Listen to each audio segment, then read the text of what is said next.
real chilling story to tell? We want to hear it. Send your story now. Email in the description box.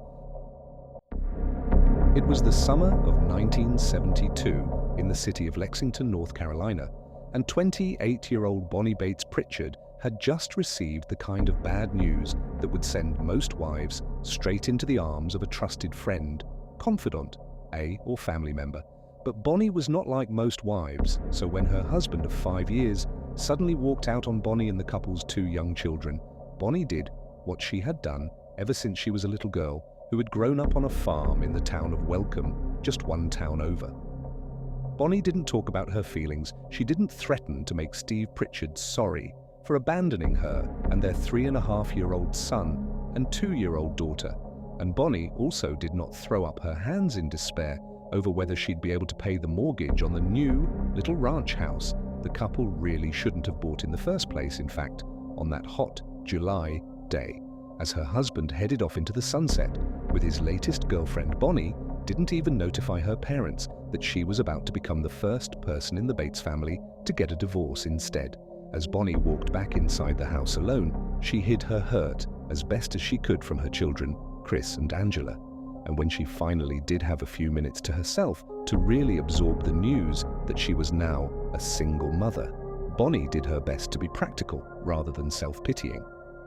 Bonnie reminded herself that she had a steady job with an insurance company up in the big city of Winston-Salem, 20 miles away, that it was primarily her income anyway that had been supporting the family since she and Steve, 5 years her junior, had gotten married back in August of 1967. Sitting at the kitchen table, Bonnie spread the household bills out in front of her with the help of her mum and dad, who lived just 2 miles away, plus the church daycare where her children were already enrolled. Bonnie told herself she would just have to find a way to make their lives work and to pay every single bill and debt that was stamped with the name Pritchard. It wasn't until Bonnie's father happened to stop by Bonnie's house several days after Steve had walked out on her that Bonnie's emotional armor showed its first and only crack. George Bates, a bricklayer who had helped build the Methodist church in Welcome that Bonnie and the rest of her 5 siblings had attended throughout their childhood and teen years, had knocked on her door and asked if there was anything she needed. And maybe because Bonnie and her father shared the same quiet reserve after telling her dad that Steve had left her, Bonnie was finally able to break down, and instead of explaining or defending herself, she could just plain cry. Bonnie knew that people were already talking about Steve and his new girlfriend, and about silly Bonnie Bates, who was so desperate for love. She had married not a grown man but a teenager, and Bonnie knew there was a little bit of truth in that gossip when she had first met 17-year-old Steve Pritchard. Most of her friends were already married, while 23-year-old Bonnie had had very little experience with boys or with dating.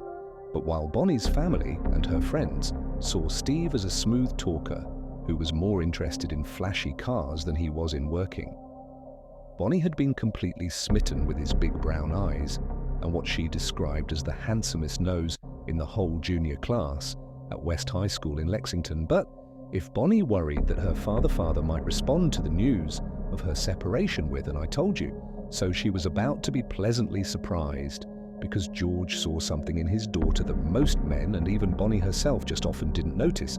Behind Bonnie's thick glasses and quiet manner, there was an adventurous and intelligent woman whose long hair now framed facial features that over the last few years had become strong and well-defined. And while Bonnie was as slender and retiring as ever, the breakup of her marriage and the financial responsibility that was already settling squarely onto her shoulders would show an inner strength that would become one of Bonnie's most defining personal characteristics. So even when Steve completely failed to pay court-ordered child support and alimony, Bonnie, who did not want to further disrupt her children's lives by moving, worked extra hours to cover the mortgage and slowly get ahead on the bills. And even though the risk that Bonnie took in marrying Steve Pritchard had ended in divorce and 4 exiting years of Bonnie slowly dragging herself and her children out of a deep financial hole. The fact was, Bonnie had taken other risks in her life that turned out to be both very smart and also very bold, especially for a divorced, single mom in rural North Carolina back in the early 1970s. Even before she met Steve, Bonnie had left the small town of Welcome after graduating from high school, and while working as a sales clerk at a department store in Lexington, she had enrolled in courses at Lexington Business College that taught her the basic data entry skills that led to her job with the insurance company in Winston-Salem. And now that Bonnie was on her own, again, no matter how tired she was when she arrived home after work, with her equally tired small children, Bonnie would stay up late into the night, making sure to teach herself the latest advances in data entry. Of course, Bonnie's children also paid a high price for their parents' divorce. Steve seldom came back to visit his two children, and even when he did, he never seemed to have the money to pay what he owed to Bonnie. In the end, Bonnie's struggle paid off by the time she was 32 years old.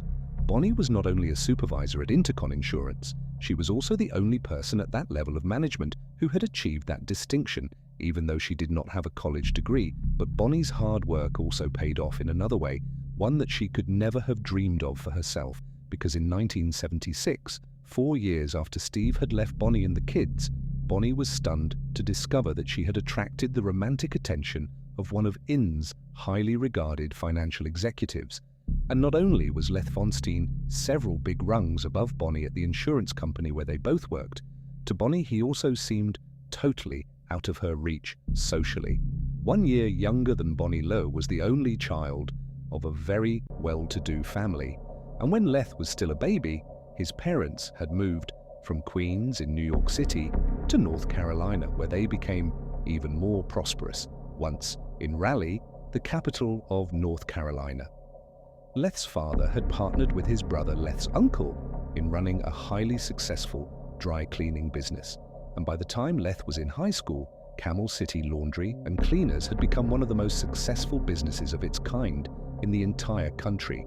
Although Bonnie and Leth only had their first social encounter right before Leth was about to leave North Carolina to take a job in Cincinnati, Ohio, Leth surprised Bonnie by courting her even after he moved, and despite the difference in their financial and social backgrounds, Bonnie and Leth actually had a lot in common. Like Bonnie, Leth was an extremely private person, although among his friends, he was well liked for his sharp sense of humor and the fact that he let you know if something was bothering him, but he was not someone who held a grudge.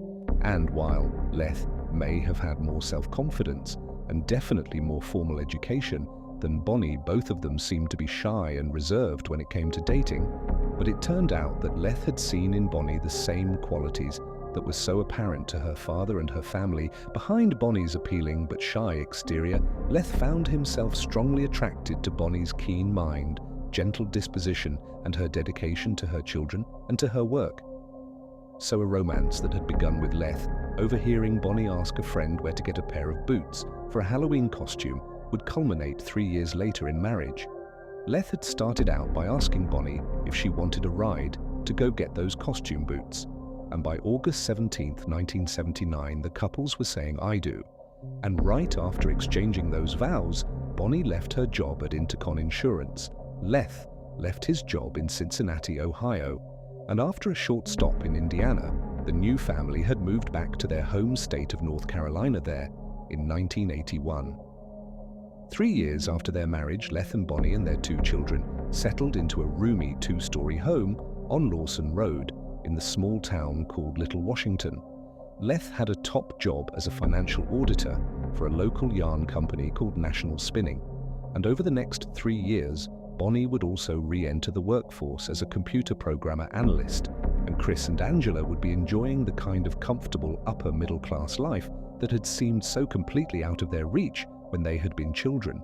And then in the summer of 1987, the Von Stein family got the phone call that would again change everything after an 18-month-long period during which Leth's beloved parents, first his father and then his mother, 4 months later became sick and then died. Leth was notified that his uncle had also passed away, and suddenly, practically overnight, Leth, the beneficiary of all 3 of his relatives, had become a very rich man. Now that all the estates were finally settled, between the inheritance from his parents and his uncle Leth was now looking at a financial portfolio that was worth $2 million, a sum that today would be worth more than $3 million. By 1988, the von Stein had also passed some other important milestones. Leth and Bonnie had made it through Chris's teenage years, a rite of passage that Leth had found much more challenging than Chris's childhood, when Leth spent weekends and evenings taking his stepson to sports activities and after-school events. But now, Chris was 19 years old and enrolled at the North Carolina University campus in Raleigh, almost 2 hours to the west. Chris's first semester grades had not been great, so he was staying on campus for the summer semester. Leth hoped Chris was taking to heart his parents' warning to focus on his schoolwork or run the risk of losing his $50 a week allowance. As for Leth's stepdaughter, who was at least as quiet as her mother, Angela was still at home, but she had her own circle of friends, and she had fallen in love with horses, so much so that even on weekends the 17-year-old was willing to give up the chance to sleep in, and instead get up early so she could head to the stables and do some riding.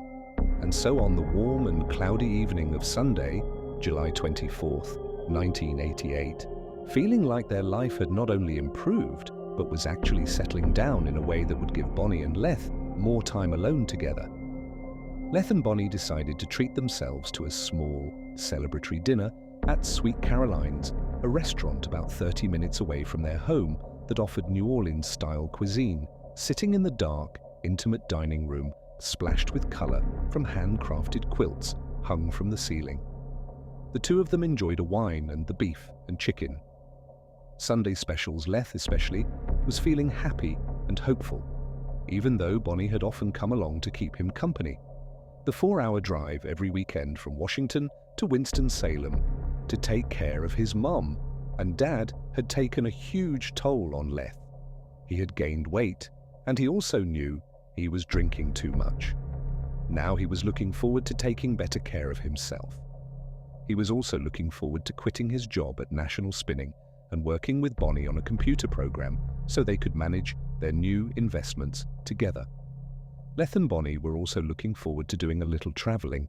Even though they had lived in Little Washington for more than 3 years, neither he or Bonnie thought of it as home, and both of them would enjoy seeing more of the world now. As Leth looked across the small table at his wife, he smiled at her composed and familiar face. When Leth had told his few close friends 5 years ago that he was planning to marry Bonnie Bates, they had been surprised to hear he was even dating Bonnie, let alone that he was in love with her. But even though marrying into a ready-made family had its own challenges, Leth knew he had found the right partner. And it wasn't just that neither he or Bonnie felt the need to socialize or spend time with neighbors or co-workers. It was also the physical passion of their relationship that held them together. Just that afternoon, while Angela was out horseback riding, he and Bonnie had spent what his wife shyly referred to as a few private moments together in their bedroom. And now that life appeared to be presenting the two of them with all kinds of new opportunities, he and Bonnie both looked forward to enjoying more of those private moments. Of course, Leth had no intention of wasting their newfound wealth. He and Bonnie had already met with an estate lawyer and set up a trust for Bonnie as well as trust for Angela and Chris that would set any inheritance aside until each child was 35 years old and had already established their own lives and careers. Not that Leth had any plans of dying anytime soon, not with so much to look forward to, and not with Bonnie standing so strongly and quietly at his side. By the time Bonnie and Leth had returned home to 110 Lawson Road, it was close to 9 p.m.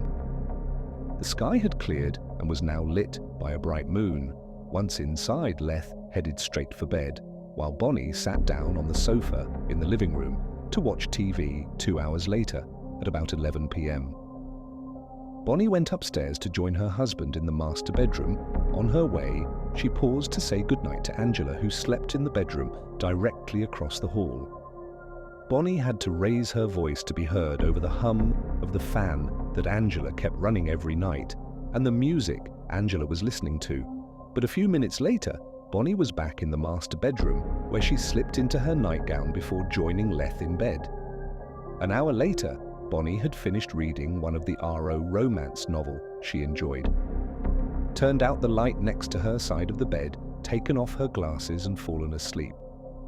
Even though the night was warm, Bonnie enjoyed feeling Leth's body pressed against her own 4.5 hours later at 4:27 a.m. On the morning of July 25th, the Beaufort County Sheriff's Department received a 911 call from 110 Lawson Road in Little Washington. The caller was speaking so softly that the emergency dispatcher, Michelle Sparrow, could hardly understand what the woman on the other end of the line was saying, and actually wondered if this was a prank call. But when Michelle asked the woman to speak louder, the caller's faint reply chilled Michelle to the bone. "My name is Bonnie Leth," the woman whispered. "Please hurry. My husband may be dying, and I think I may be dying too."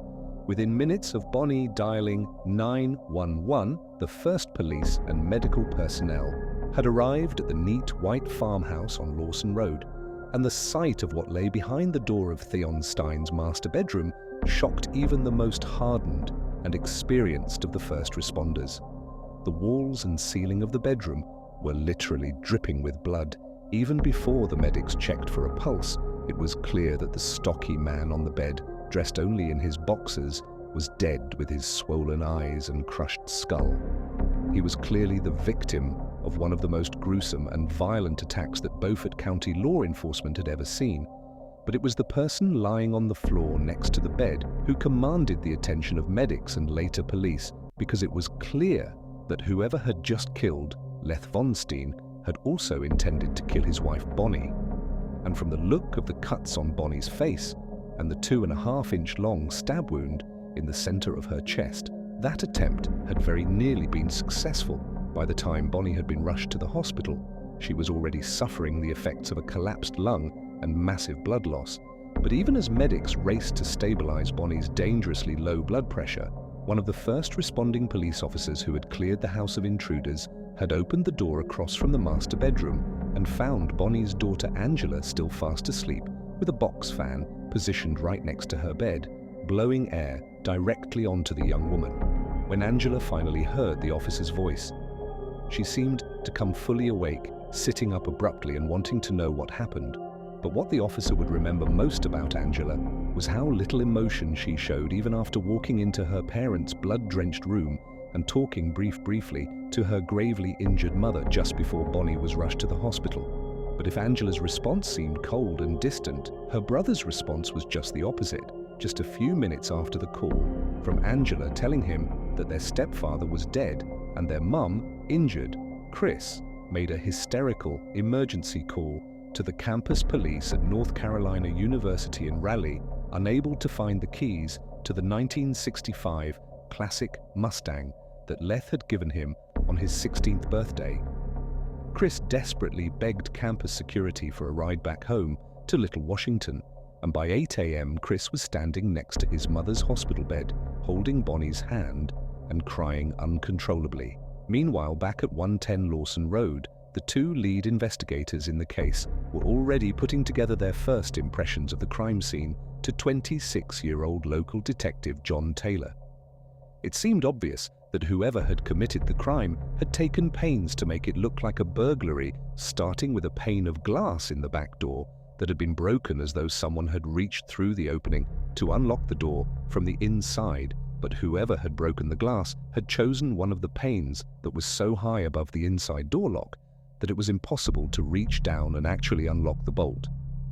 As for the open purse on the kitchen counter and a few open drawers and cabinets, they appeared to be signs that someone may have searched the house, but none of the money and jewelry that had been left out in plain sight had been taken. And then there was the itself, which had been so over the top and violent that Detective Taylor believed it had to have been personal and premeditated rather than the work of some random stranger. If that was true, the detective thought he would be very interested in interviewing the people who had been closest to Leth Von Steen, and that included not only his two stepkids, but his wife, Music. Bonnie Detective Taylor's observations about the crime scene being staged to look like a burglary were confirmed when he was joined at about 9 a.m. that same morning by an agent from the North Carolina State Bureau of Investigation. Together, State Agent Lewis Young and Detective Taylor began overseeing the collection and photographing of possible evidence. They also ordered local law enforcement to process the crime scene and dust for fingerprints, as well as interview neighbors and search for a possible murder weapon. Local officers were also sent to National Space Company, where Leth worked in the finance department, to follow up on the possibility that the murder had been in response to Leth uncovering some kind of fraud or firing a disgruntled employee. But by 11 p.m. that night, it was clear to law enforcement that they were not likely to find any quick answers in the Von Steen murder case, because so far, the initial interviews they had conducted that day with neighbors and with family members, always prime suspects in a homicide, had created more confusion than clarity. It turned out that, aside from co-workers, very few people in the neighborhood and in the town of Little Washington really knew the Von Steen. Instead, the couple had been viewed as standoffish, and the community's first glimpse into the Von Steens' private lives had only increased the public perception that the family was odd or somehow peculiar. There was the discovery by police that morning that the Von Steen residence was home to 13 cats and 1 pet rooster, all part of a menagerie that Bonnie had collected Ed as a result of her work with the Bourke County Humane Society, the one organization in which she had been very active. And then there was the reaction, or rather the lack of reaction, on the part of the Von Steen children to the attack on their parents. After Chris's outpouring of grief that morning at his mother's side in the hospital, he seemed more agitated and edgy than heartbroken. As for Angela, neighbors whispered that not only did she seem totally emotionless, she didn't even seem curious about what had just happened in the bedroom right across from her own. But one thing the neighbors did agree on was that the Leth family may have recently come into a lot of money, but that didn't mean they didn't have problems. According to neighbors, Leth in particular was very upset over Chris's failing grades at North Carolina State University. There were other rumors too. Maybe Bonnie had killed her husband in order to inherit his newfound wealth, and then she had turned the knife on herself to deflect police suspicion. Or maybe it was Angela, who rarely visited her mother in the hospital. Or maybe it was Chris, whose life at university was clouded with reports of drinking and drug abuse. Or maybe it was all three of them. Bonnie and her 2 kids, who now had all the money in the world, but the Von Steen themselves totally rejected these reports as completely inaccurate. And as police soon found out, as far as motive and alibi went, immediate family members were all in the clear. Not only could multiple witnesses confirm that Chris was 2 hours away, and in Raleigh when his parents were attacked, he told investigators that any friction between him and his stepdad had been totally minor. And when police turned their attention to Angela, her story lined up with what her brother had told them. She and her brother didn't always see eye to eye with their parents, but that didn't mean the kids wanted to kill their mom and dad. As for the night of Leth's murder, Angela had nothing to add to what police already knew between the worrying of the fan right next to her bed and the fact that she was a heavy sleeper. She had heard nothing and had slept through the entire attack. As for Bonnie, police went to speak with her just hours after the attack on Monday afternoon. In the hospital, she would survive her injuries, but the 3 messy gashes on her forehead would eventually require several rounds of plastic surgery, and her doctors dismissed the idea that her injuries, which were serious enough that she would not be allowed to leave the hospital for another 7 days, could have been self-inflicted. But despite Bonnie's best efforts to tell police what happened, on the night Lee was killed, all she could offer were a series of disjointed memories. She'd been awakened by screams from her husband, who had seemed to be leaning over and trying to protect her from something or someone.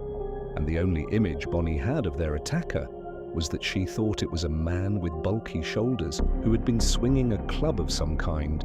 As for the exact time of the attack, it must have happened after midnight, when Bonnie had fallen asleep. But she also believed that she had lost consciousness at some point after the attack, and it was only when she came to later that she made the 911 call to Beaufort County Dispatch at 4:27 a.m. As for problems within the Von Steen family, Bonnie just shook her head. Leth had really been the only father her kids had ever known, and he had been a very good dad.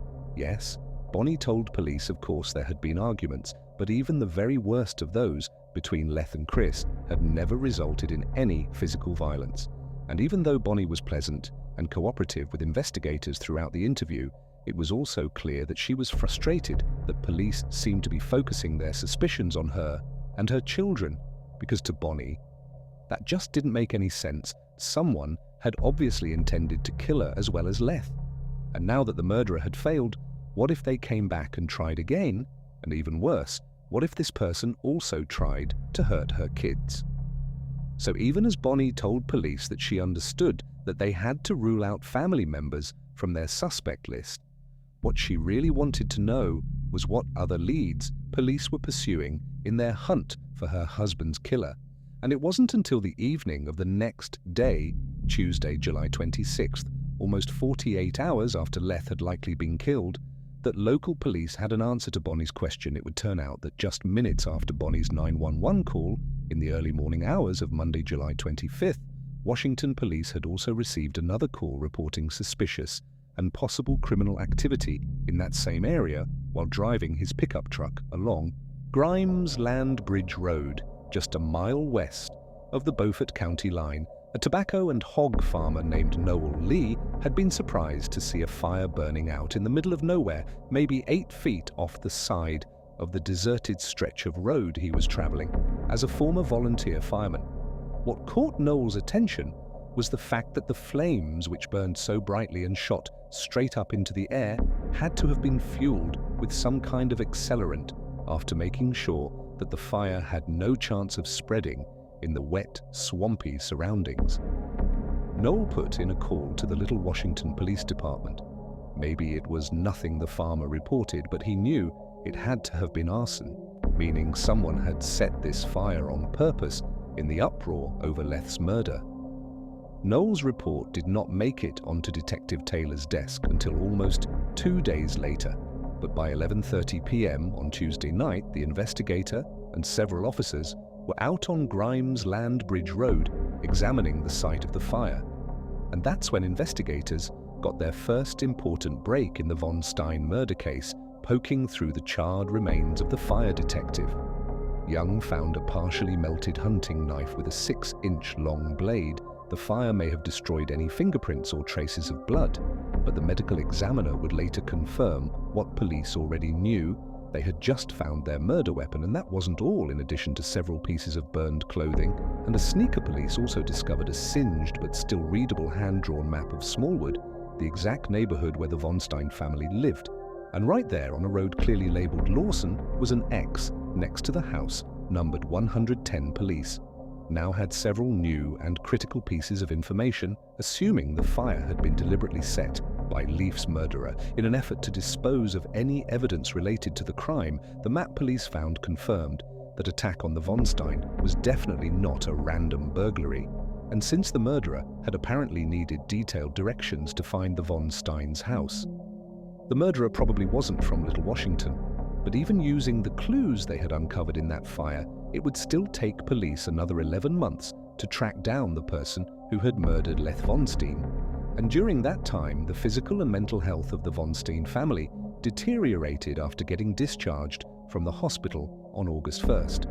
8 days after her husband's murder, Bonnie moved herself and her children first to a Holiday Inn in Little Washington, then to her parents' house in Welcome, and finally up to Winston-Salem into the cramped, dark house that had once belonged to Leth's parents, and that now belonged to Bonnie.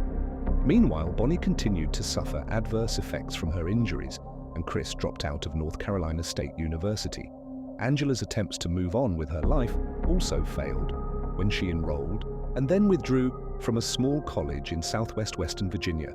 But it wasn't until June of 1989, almost a year after Leth's murder, that police were finally able to give Bonnie and her family the answers Bonnie had so desperately wanted. And those answers would not only shock all of Little Washington and Bonnie's hometown of Welcome, it would catapult the Von Stein murder onto the front pages of national newspapers for weeks and months to come, based on the information and evidence police discovered from the site of the fire on Grimes Land Bridge Road on July 26th, a day after Bonnie's 911 call to local police. Here is a reconstruction of what happened in the early morning hours when 42-year-old Leth Von Stein was murdered after Bonnie said goodnight to Angela sometime after 11 p.m.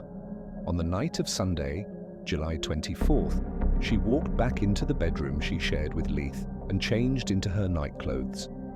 Just before getting into bed, Bonnie gently roused her husband to see if he might like a glass of iced tea or water after a mumbled no. Leith turned over and immediately fell back to sleep.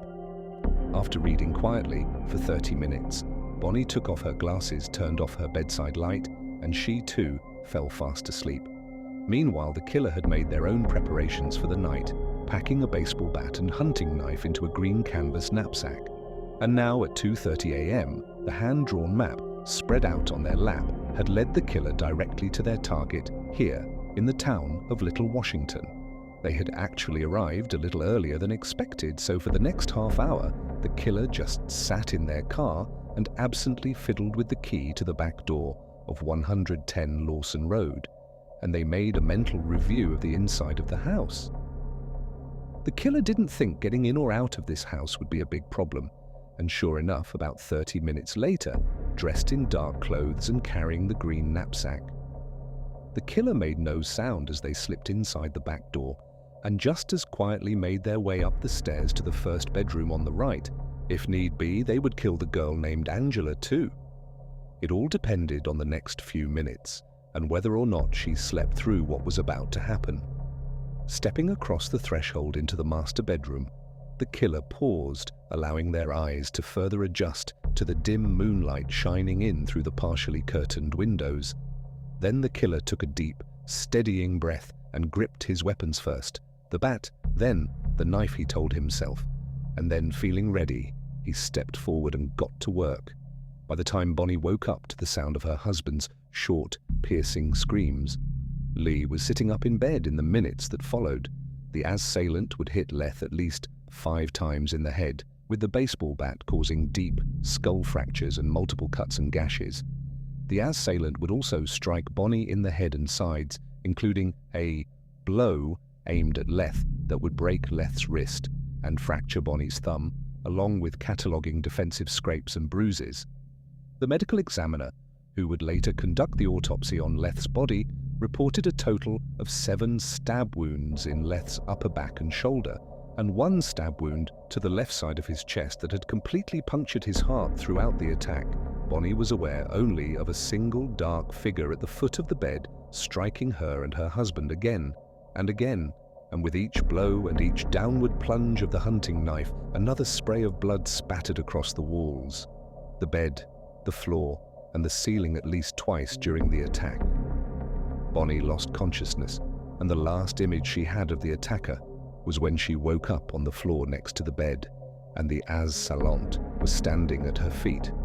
Then the figure disappeared, and Bonnie heard a whooping noise and the soft click of a bedroom door closing before she once again drifted into unconsciousness. What the murderer did not know was that Bonnie was not dead. The knife strike into the very center of Bonnie's chest had glanced off bone and cut not onto the heart, but into the chest wall, causing her lung to collapse and her chest cavity to fill with blood, but leaving her heart intact when Bonnie woke again just before 4:30 a.m. She reached up, thinking she needed to get back on top of the bed. That's when she felt Leith's hand. His fingers were sticky with blood and were hanging limp off the side of the bed. It was at that point that Bonnie, who was now sure that her daughter Angela must also be in danger, dragged herself to the phone and called 911. Meanwhile, the killer had already left the house. Just before exiting through the back door, they had rifled through the handbag that had been left out on the kitchen counter, and then they knocked out a pane in the back door window so it would look like the door had been forced open and the house had been robbed. But even then, as he failed to grab the green knapsack, he dropped on the back porch. The killer's thoughts were already far away. All summer long, the killer had gotten more and more deeply involved in the game, but until now, all the points the killer had ever earned in the game had been based on carrying out imaginary adventures, just role-playing different scenarios they'd created in their mind. But tonight, this adventure had been real this time, The killer had entered a real castle, killed a real sleeping overlord, spared his sleeping daughter. This time, the killer hadn't used a game board and dice and a deck of cards to play Dungeons and Dragons.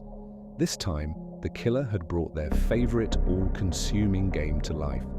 This time the killer had drawn real blood, more blood in fact than he'd ever imagined a human body could contain.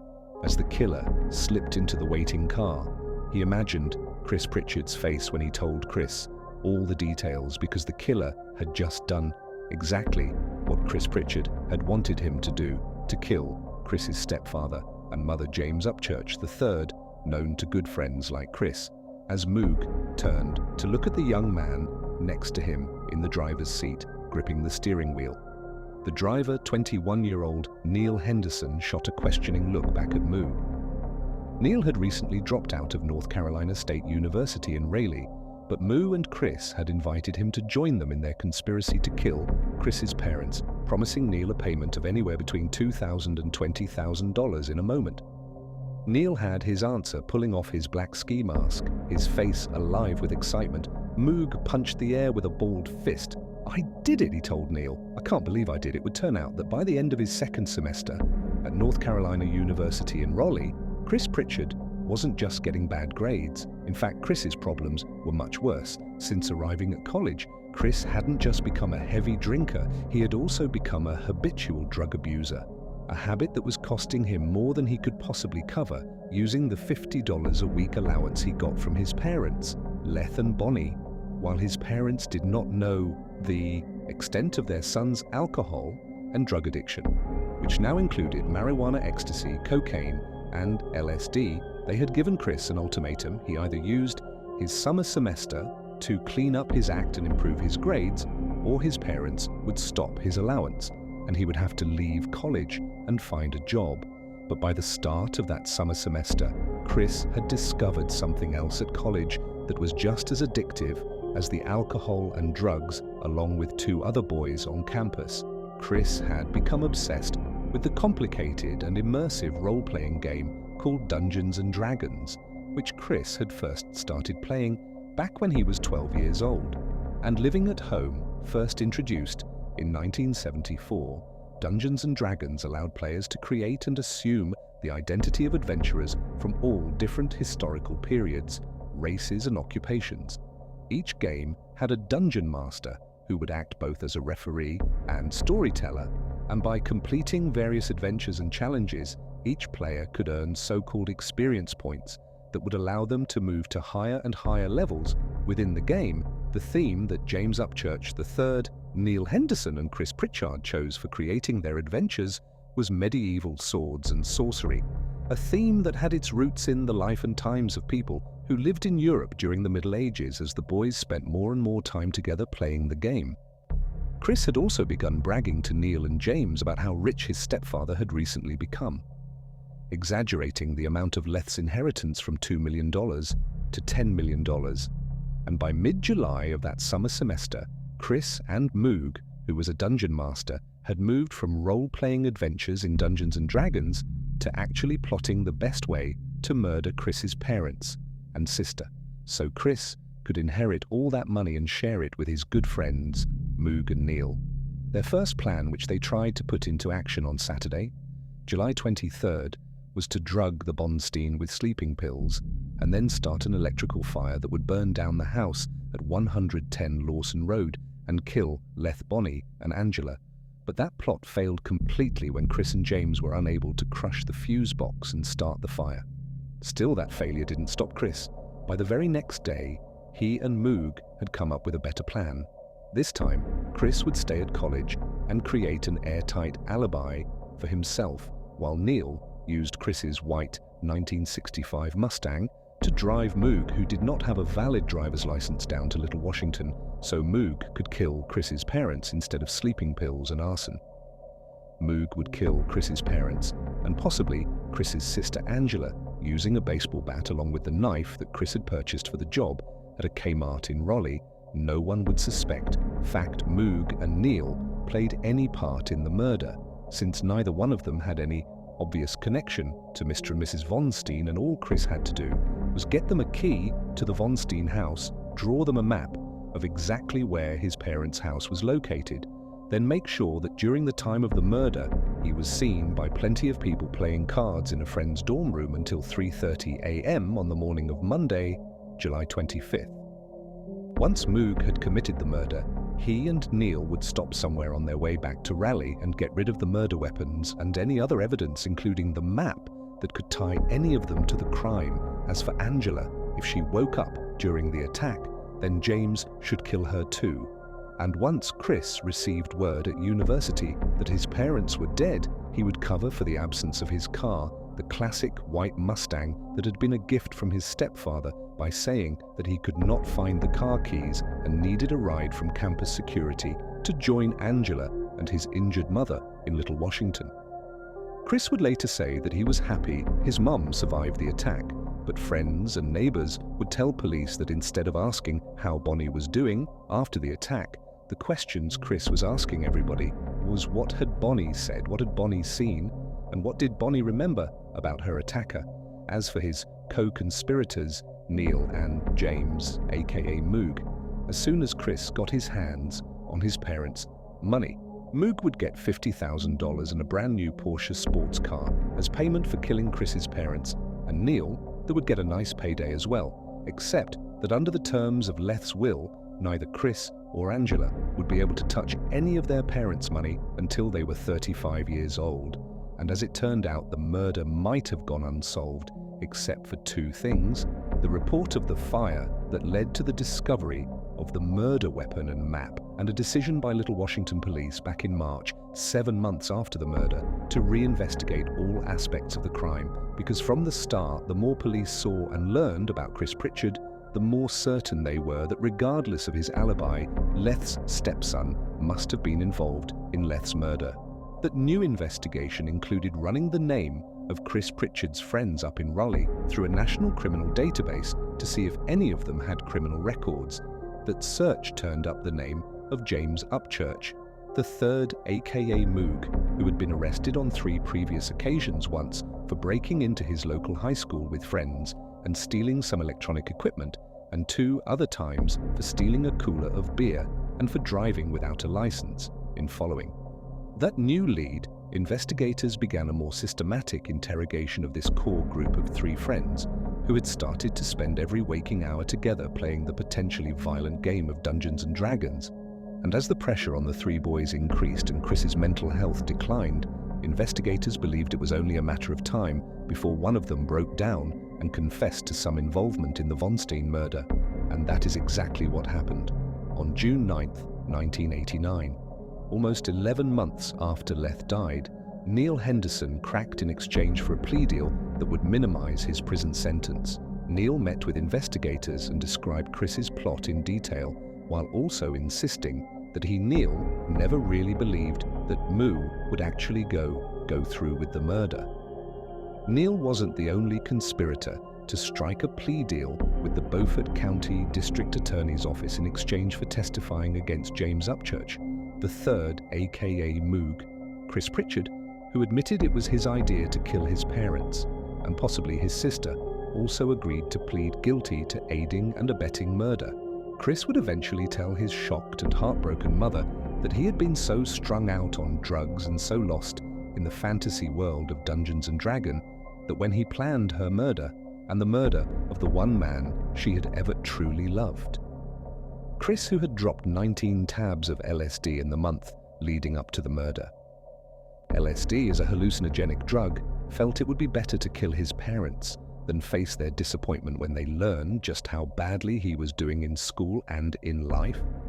On January 24th, 1991, and a half years after Leth's murder, 22-year-old James Moog Upchurch was convicted of first-degree murder and sentenced to death in the gas chamber. 2 years later, in 1992, the Supreme Court vacated that death sentence and instead imposed a term of life in prison. 22-year-old Neil Henderson was sentenced to 40 years in prison but was released on parole just 10 years later, in December of 2000. As of 2021, he was living in North Carolina and managing a restaurant. Chris Pritchard was sentenced to life in prison plus 20 years after going through drug and alcohol rehab. he became a born-again Christian and was released on parole in May of 1997, immediately upon his release. Chris returned to North Carolina and moved back home with his mother. Chris completed his parole. In May of 2012, as of 2022, he is a manager for a men's program at Sawyer Community Development Corporation and lives near Spartanburg, South Carolina with his wife Chris, and Bonnie remain close. Subscribe now. Scientists say every time you don't, a kitten forgets how to meow.